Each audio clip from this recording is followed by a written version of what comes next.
परिवार का जय जय निरोग्यम। मेरा नाम मिंटू यादव, चैंपियन ग्रुप बिहार से।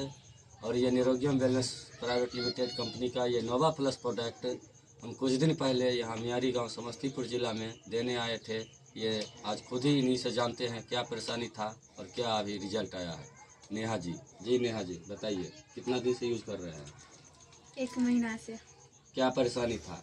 खांसी, बुखार, गैस्ट्रिक, बवासीर, पेट दर्द, बुखार, यही सब तो बीमारी। आराम है?